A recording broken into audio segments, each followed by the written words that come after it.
So I watched a video yesterday that Andre Meadows of Black Nerd Comedy had done very recently, and where he was talking about and asking the question, what is the future for Power Rangers? And the reason he asked this question is because of the fact that recently it was announced by those behind some of the more retro-like, collection games out there, like Cowabunga Collection and many others. It was announced that through Hasbro, with the, I guess you could say collaboration of digital studios or digital Eclipse studios and whatnot, that we're going to be getting a Power Rangers retro style beat 'em up game called Rita's Rewind.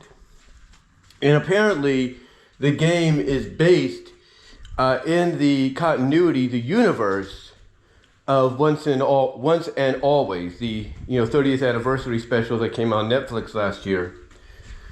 And it got him excited because when you look at the trailer, you can't really blame him for feeling, very excited for something like this, because it is in the style of a classic 16-bit to 32-bit beat 'em up arcade style like game with a few, with some RPG elements in it, basically being a BRMPG, if you will, a BRMPG, or whatever they call it.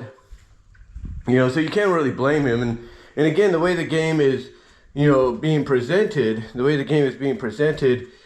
it feels like, it kind of gives the vibes and feels like what a 16 to 32-bit game would have been like then, had it had today's computer-like technology behind it, game developing technology behind it.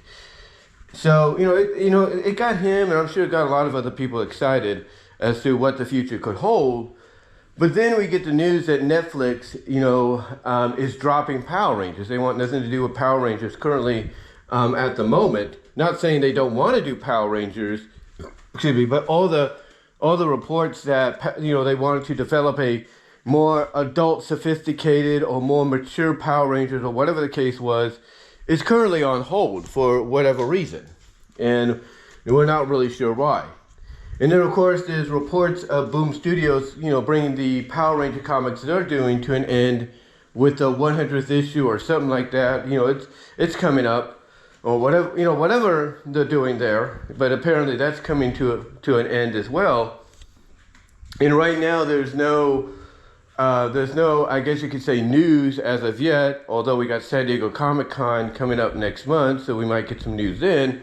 But there's been no new toy news coming out from anywhere, because in case you don't know, Hasbro has licensed out the toy properties, for a lot of their massively successful toys, or at least semi-massively successful, and Power Rangers is one of them. Power Rangers has been licensed out to the likes of Playmates, for like regular distribution, if you will. So people can buy them in the stores for regular price and just, either collect them or give them to the kids, and the kids will play with them and all that, blah, blah, blah.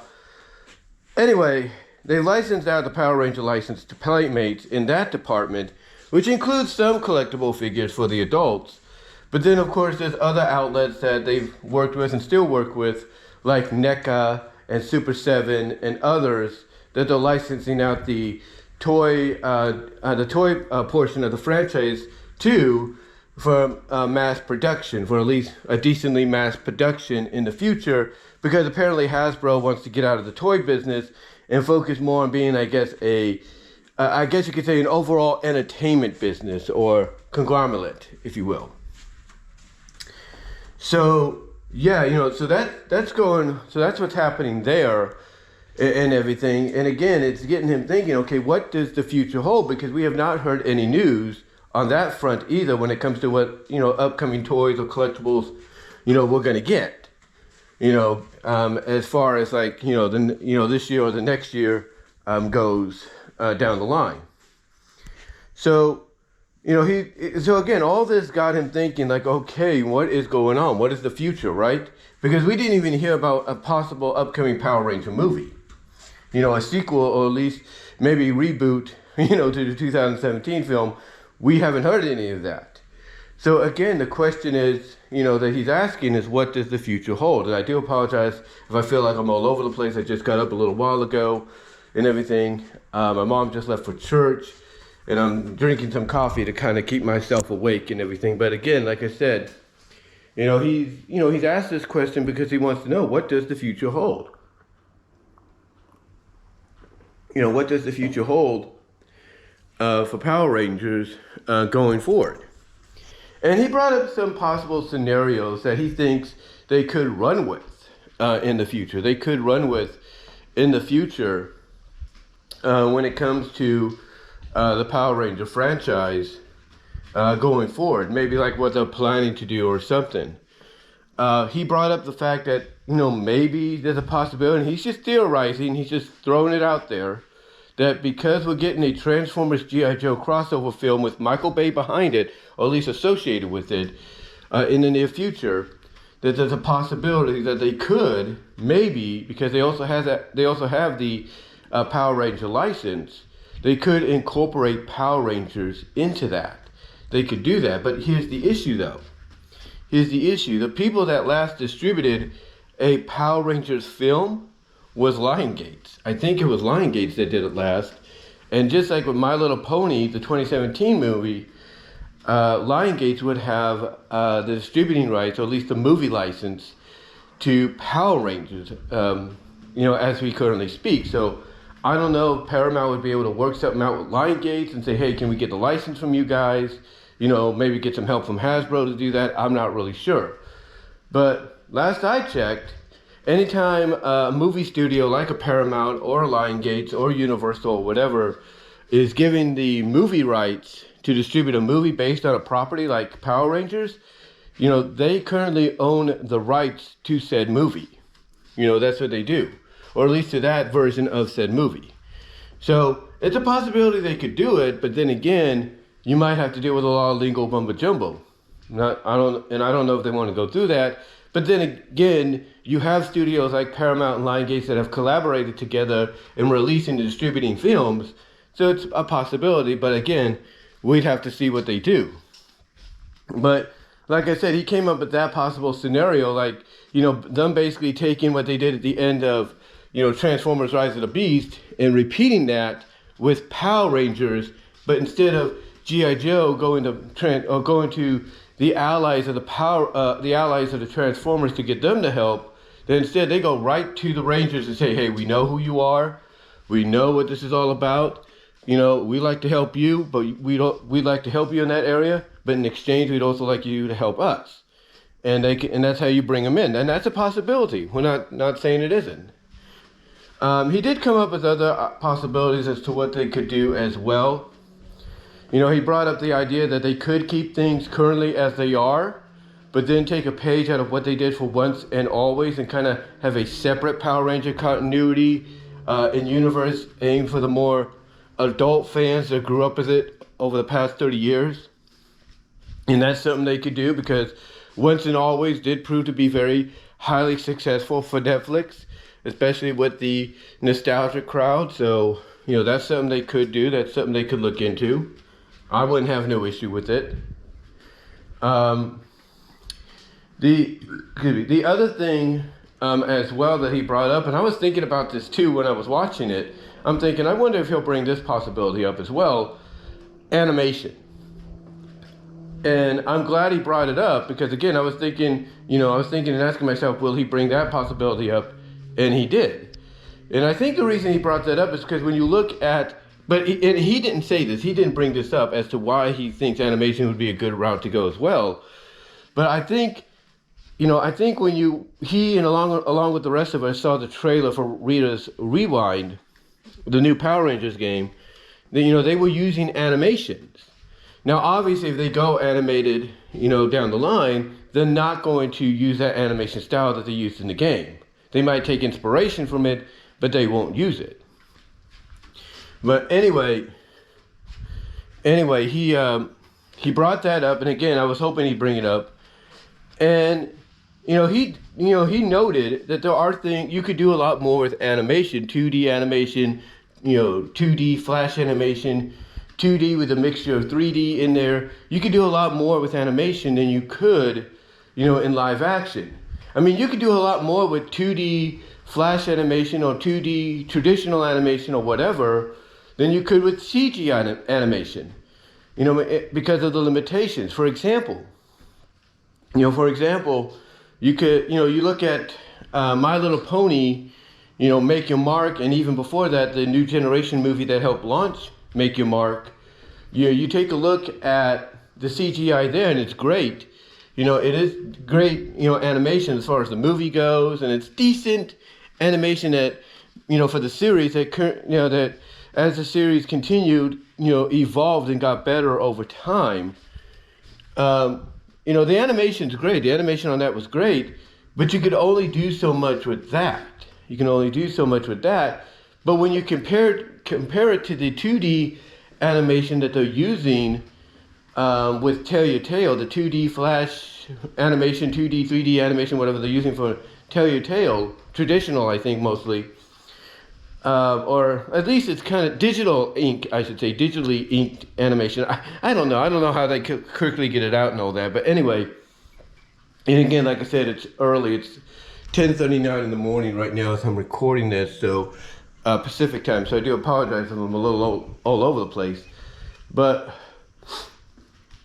like I said, basically when you compare the animation that they're using for Tell Your Tale to what is being used, to what was used in Make Your Mark and New Generation, and you can see that they're able to do a lot more with that traditionally digitally animated 2D style than they could with CGI. They could do a lot more squash and stretch. They can do a lot more exaggerations. They can do a lot more silliness than they could with the CGI. I mean, they could. I mean, there's that one song number Izzy does about, another pony's trash is their treasure or something like that. And yeah, they could have done that in animation, but they could have done that, I'm trying to say, in CGI, CGI animation, they could have done that, but it would have cost a lot of money. And if they would have used the animation techniques they were using for Make Your Mark, it may have not come out as good according to a lot of people. Or at least a lot of people would assume it wouldn't come out so well. But with the traditional 2D style they're going with, they were able to make that scene flawless, well, semi-flawless. Because there's a part in that song where Izzy basically is swimming through the junk and then she submerges underneath. She submerges underneath, if you will, while you have these little unicorn raccoons dancing and floating around, synchronization swimline style, while she's underneath before she pops back up. And again, they could have done something like that in, the CGI animation, but the truth is, again, like I said, it would have cost too much money, and if they tried to use it with the techniques they had currently for Make Your Mark, yeah, it probably wouldn't have looked as good, as it could be, had they put a lot more money behind the CGI. I mean, if they would have used the CGI animation they used for the movie to do something like that, then yeah, it would look good flawlessly, no problem. But with the animation technique they were using there, yeah, a lot of people would have been like, yeah, that didn't look so good. So going the 2D route is better. And I think that's why, they wanted to go the 2D route with Tell Your Tale as the, I guess you could say, the focal point of G5 of MLP, because they know with, with the 2D animation style, they can do a lot more. They're able to do a lot more than they could with the CGI. And the reason I bring this back, and the reason I bring this up, I should say, as we circle back to the Power Ranger topic, is there's a lot of things in Power Rangers that they could do that they can't do in live action, especially when they were using Japanese Sentai footage from the original Sentai. There's a lot more they could do in animation and make their own than they could do with the live action that they film and the archived Sentai footage that they use. I mean, for example, there's like one episode I remember with the old school Mighty Morphin, and it's basically about Kimberly not liking disgusting things like toads and frogs. And what happens is Rita, takes a frog, mutates it, and it has the power to basically eat and absorb anybody around it, especially the Rangers. And what happens is that this frog swallows and eats and absorbs most of the Rangers, except for Kimberly, to the point that when they do it, you see like a little like helmet appear, like you see this cardboard helmet or whatever it is, or cardboard version of the helmet appear, representing that, hey, they're now part, to represent that, hey, your friends are now part of me. I now know, I now have their abilities, they're now part of me, da da da. And it takes Kimberly, basically shooting her bow staff or her bow and arrow to free her friends and temporarily, defeat the monster. That is until Rita makes it grow, and then they have to use the Megazord to defeat it. But, that's basically the traditional song and dance when it came to Mighty Morphin and even up to today. But again, I look at that episode back when it came out, and I'm thinking, if they could do something like that in animation, like what Andre and myself and others are thinking about, as a direction they can go in, if they did that in animation, there is no doubt that not only could you have the same kind of storyline and scenario happen, but instead to make it a little bit more like, I guess you could say creepy, maybe not too creepy, but a little bit more, I guess you could say fun, if you will.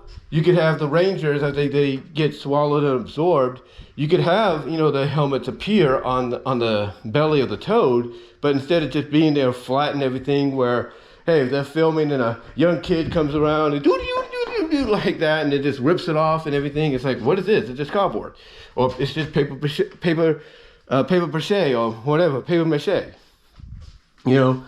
Instead of that, in animation, they could have it to where the helmets appear, but then you see the helmets going forward, like it's basically showing the Rangers trying to get out, like they're trying to get out and everything to help Kimberly, but they can't because inside this thing, they're absorbed by it. They're absorbed by it. It is. They're now part of it, so they can't get out like, they would want. So you could, with animation, you could have like the head, like the helmets kind of pushed out a little bit, representing their heads as they're trying to get out. Now, I'm not saying they couldn't do that nowadays with the technology we have in the live action series, but still, animation lends itself in that kind of direction, if you know what I mean. Another idea they could do,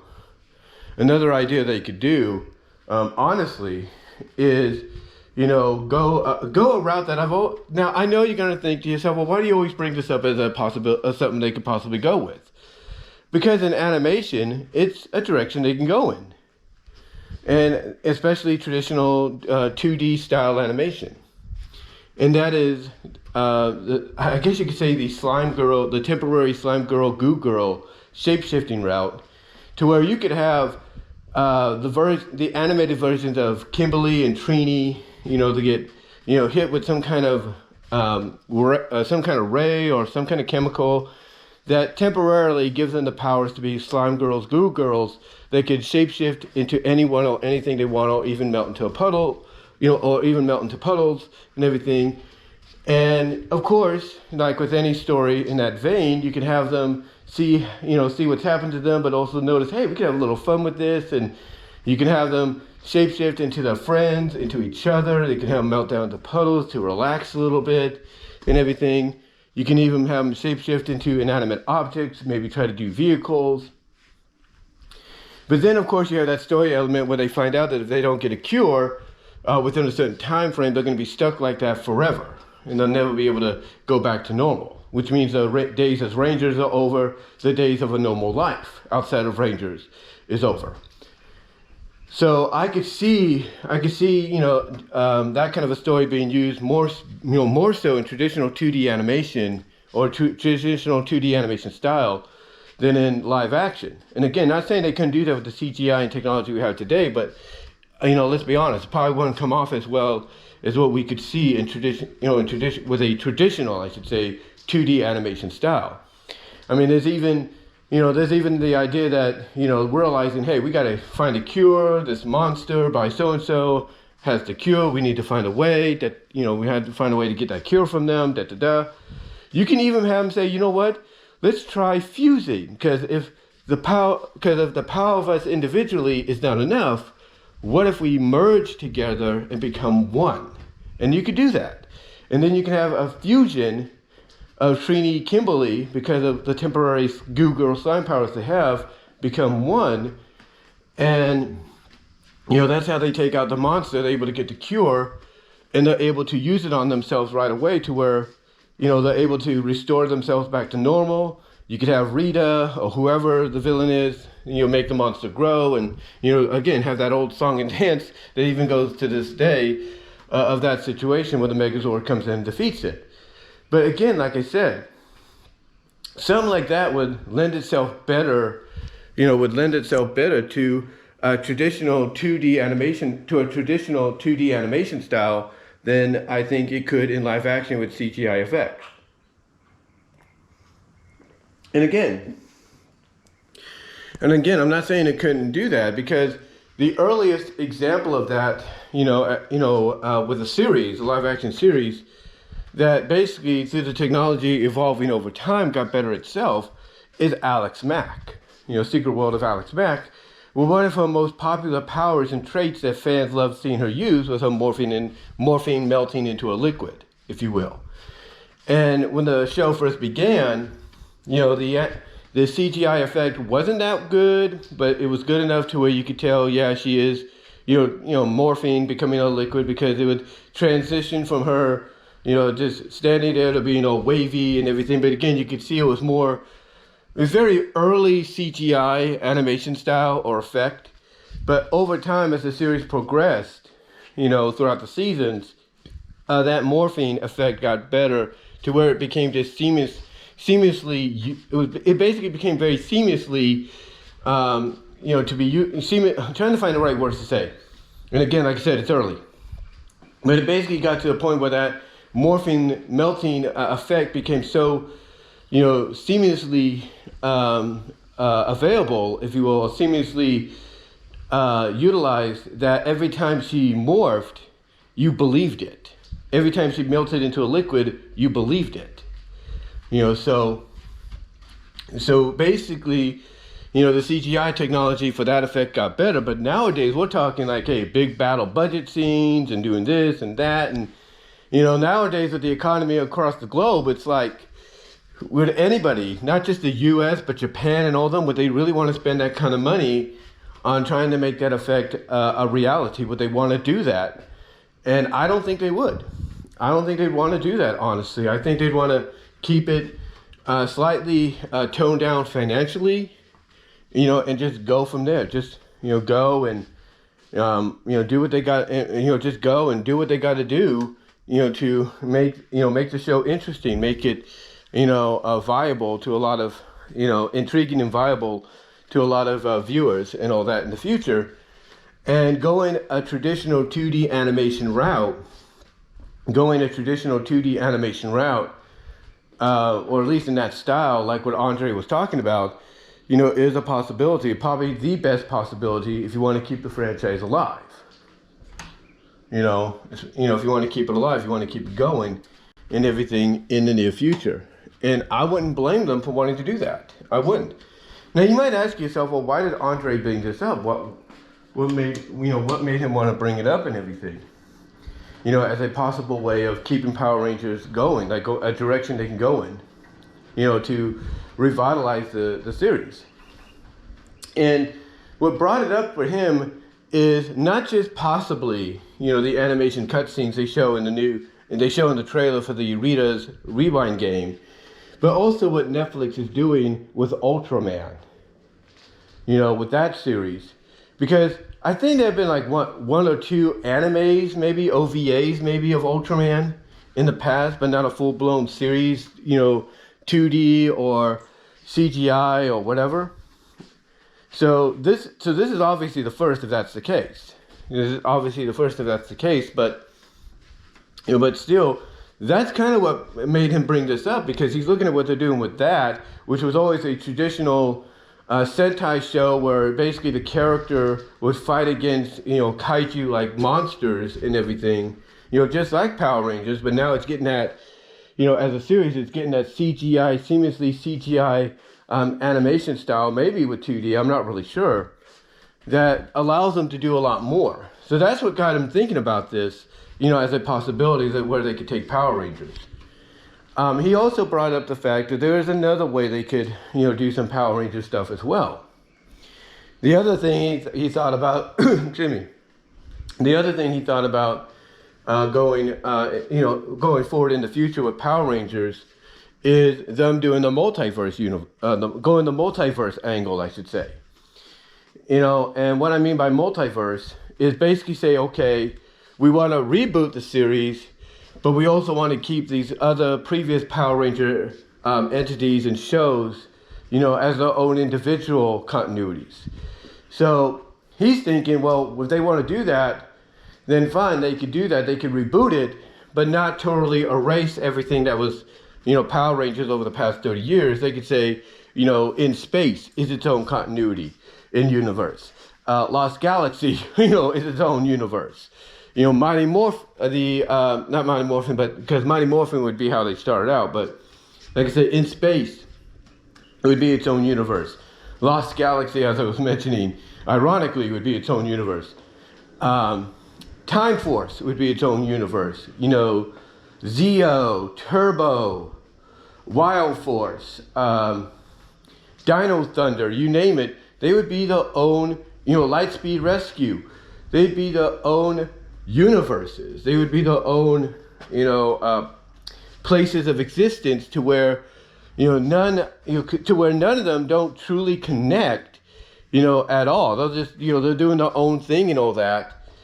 And that's one route that he's looking at that they could go. They want to keep, the Power Ranger franchise going without truly rebooting it entirely. Now, of course, he did talk about the possibility that they could do a reboot. They could just say, hey, scrap all 30 plus years of continuity. We're going to do our own thing. And that's something that they could do. And I know, honestly, I don't have to go on any message boards or all that or anything like that. If I just check something there and check the time. Because the one thing about a GoPro, when you go with a 1080 or 720 or 1080p recording, they'll go beyond 8 minutes, which is what a 4K recording does, but they'll also split in half. They'll still split. Like they get to the 11 minute 41 second mark, and then they split. Then you got to do it again. So just keeping track here, guys. But anyway, like I was saying, the other possibility that he acknowledged is they could do a full-blown reboot where they could just erase, take out all the past 30 years of continuity of Power Rangers and start doing their own thing, which is a direction they could go in. Start out fresh, have no baggage, if you will, associated with it. It's its own thing, and we just go from there. But here's the thing. As I was trying to say, I don't think any fans, and I don't have to go on message boards or anything like that to even acknowledge this, to even know this, if you will. To even know this or anything, but I don't have to go on any message boards to tell you, as a longtime fan of Sonic the Hedgehog, mostly Archie Sonic and Sonic's FTM, I don't have to be someone that goes on those message boards to tell you that if that's the direction they go in, if that's basically what they might do to keep the franchise fresh and new for a new generation, I guarantee you a lot of longtime old school fans will not be happy. They will not be happy. They will not be happy with that decision being made. And mostly, I can tell you who will not be happy. Should be the people behind the original Super Sentai show, that Power Rangers is based on. They would not be happy with that whatsoever. They would be pissed off to an extreme, because it's like you're telling them, yeah, thank you for allowing us to use your footage, but guess what, guys? We're just going to ignore everything you did that we took, made our own, and we're going to do our own thing. And that might, if more than likely, might piss them off, like, well, wait a minute, you're taking our idea, that we created originally here in Japan, and you're gonna do, and you're just gonna do your own thing and everything. You're gonna take RIP and do your own thing. That's not right. You're just gonna end our agreement like that. That's not right. And I know people watching might be like, well, they did that before. They did that before, right? With the, like I mentioned earlier, and I heard something, I don't know what fell. It's a little windy outside, so something fell, I don't know what that was that fell. That was weird. But anyway, I know some of you might be thinking, well, isn't that what they did previously with what you mentioned earlier, the 2017 Lionsgate film? Yeah, it is. And they kind of did it in a way as well back in 95, with the original Mighty Morphin Power Rangers movie. They kind of did it, in that sense, but they did try to keep it, kind of somewhat in, that universe. Oh, I see what fell. It was my mom's dream catcher I got her. That's what fell. Let me just hang that back there. There we go. Yeah, that's what fell. But anyway, like I was saying, they did that somewhat in 95 as well, but they tried to keep it somewhat connected, in that universe that, the Japanese companies behind Super Sentai had created. This is why I think maybe, they did the follow-up film Turbo the way they did, because it's like, I think that, the 95 movie may have, raised a few ires on the behalf of behind the people of the Super Sentai series. It might have raised a few eyebrows, might have gotten under their skin, hey, that they were going in this direction instead of staying true to what it is. So I think what happened is they said, okay, fine, no problem. We still want to use your footage. We still want to be good with you. So, the next movie we want to do, we'll keep it within the universe. And that's why Turbo pretty much was a theatrical pilot, a theatrical season premiere for the Turbo iteration of Power Rangers, outside of what they were previously, which was Zeo. Anyway, basically, like I was saying, yeah, they've done that before. They did it with the 2017 one and the 95 one. But the difference with the 2017 one, is they were basing it off what was going on in the comics. I think either IDW or Boom Studios had the license at that time. They were basing it off what was being done in the comics, as well as what was being done in other interpretations of Power Rangers, mostly the Mighty Morphin ones. And the other thing, too, is they didn't call it Mighty Morphin. They just called it Power Rangers. That's it. I mean, yeah, they acknowledged Mighty Morphin by saying things like more phenomenal and all that. But long story short, they kept it as its own separate thing, to where, yes, we know it's based off Power Rangers, but it's its own thing that's, going off in its own direction. You got your own, basically you have your own, they have their own version of Rita, and they're giving her a background as to why her and Zordon are the way they are, because Zordon and her used to be the original Red and Green Rangers. And then of course you have, their take on Goldar and all that. So, so yeah, they basically took this property, but said, hey, we're going to go in a darker, more grittier direction than normal, and we're going to make it its own. We're going to make it its own thing, to where if they wanted to spin off, into a show, like I think they were planning, aimed at the adult audience, or or continue it with a sequel, which is what they teased, at the end of that. They could do that without any problem, because it'd be their own version. It's something that they could build their own interpretation of Power Rangers off of. They wouldn't have to rely, that much longer on the Super Sentai side of things, and they could let the Super Sentai thing be its own thing in Japan and the rest of the world. Well, they did their thing. They did their own interpretation. But unfortunately, it didn't prove out to be a huge. I mean, the movie did moderately okay, but not enough to where they could say, yeah, we can continue this as its own thing and we don't have to rely anymore on Japan. Didn't turn out that way, and they're like, okay, I guess we're going to have to continue our relationship with Japan for the time being. And now we're at a situation to where Hasbro's like, well, not Hasbro, but Netflix and Hasbro, they're like, yeah, we want to continue Power Rangers, but where do we go from here? Because I think that's the one thing that's going through Hasbro's mind. Because again, they want to be an entertainment company more so than anything, a multimedia company. And I'm sure that's going through their mind, as well as even Netflix, but mostly, their mind, because they're thinking, okay, we've done just about everything we could with this franchise, upon acquiring it. And we've seen what they've done even before. We've seen what others like Bandai and Disney and all that have done with it prior, before all that. So obviously the question is, okay, we've seen what we could do. We've seen what others can do. We've all together taken it as far as we can. What's the next step? Because one thing that Andre brought up was with the latest iteration of Power Rangers, that it became, it showcased to be a lot more edgier, a little bit more violent, to the point that Nickelodeon, who had acquired the airing license, the distributing license of the Power Rangers shows, to air them at like 8 a.m. in the morning and 12 at noon, decided, yeah, this iteration with Cosmic Fury, yeah, this is a little too much. We don't want to air it anymore. So basically now you have Cosmic Fury on Netflix via Nickelodeon. But again, even with that, and that pretty much, as Andre said, kind of feeling like somewhat like a series finale, but not really. It's a season finale, but doesn't feel like it.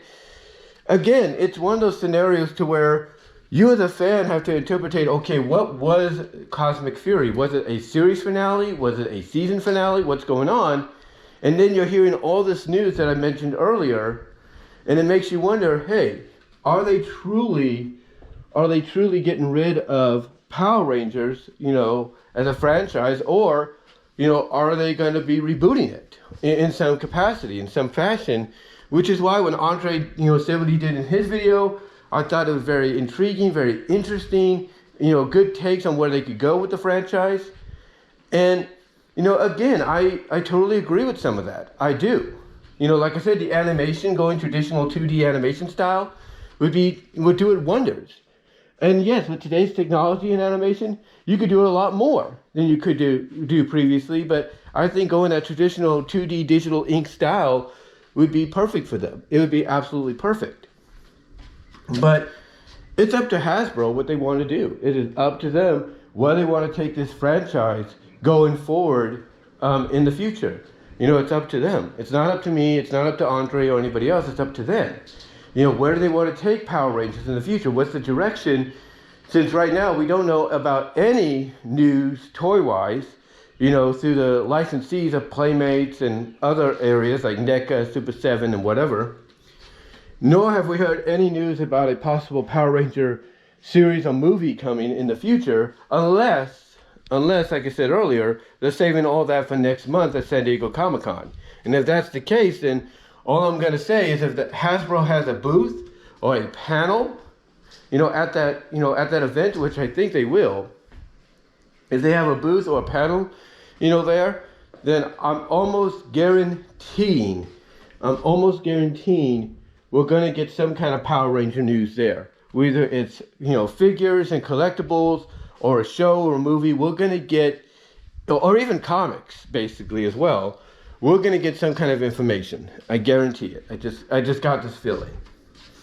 But if not, then that's really going to raise the eyes of a lot of fans, old school and new, and make them wonder, okay, what does the future hold? What does it hold? But anyway, though, those are just my thoughts on what Andre had to say about what the future holds for Power Rangers. What do you think? I will link his video at the end here so you guys can check it out if you haven't already. But let me know what your thoughts are. What do you think the future holds for Power Rangers? And do you think any of the areas, the directions that myself and Andre and I'm sure others have brought up, do you think any of those areas could be, an area, a direction that they go in with the franchise in the near future? Let me know. Let me know down below in the comments as well in the live chat during the premiere if you haven't already.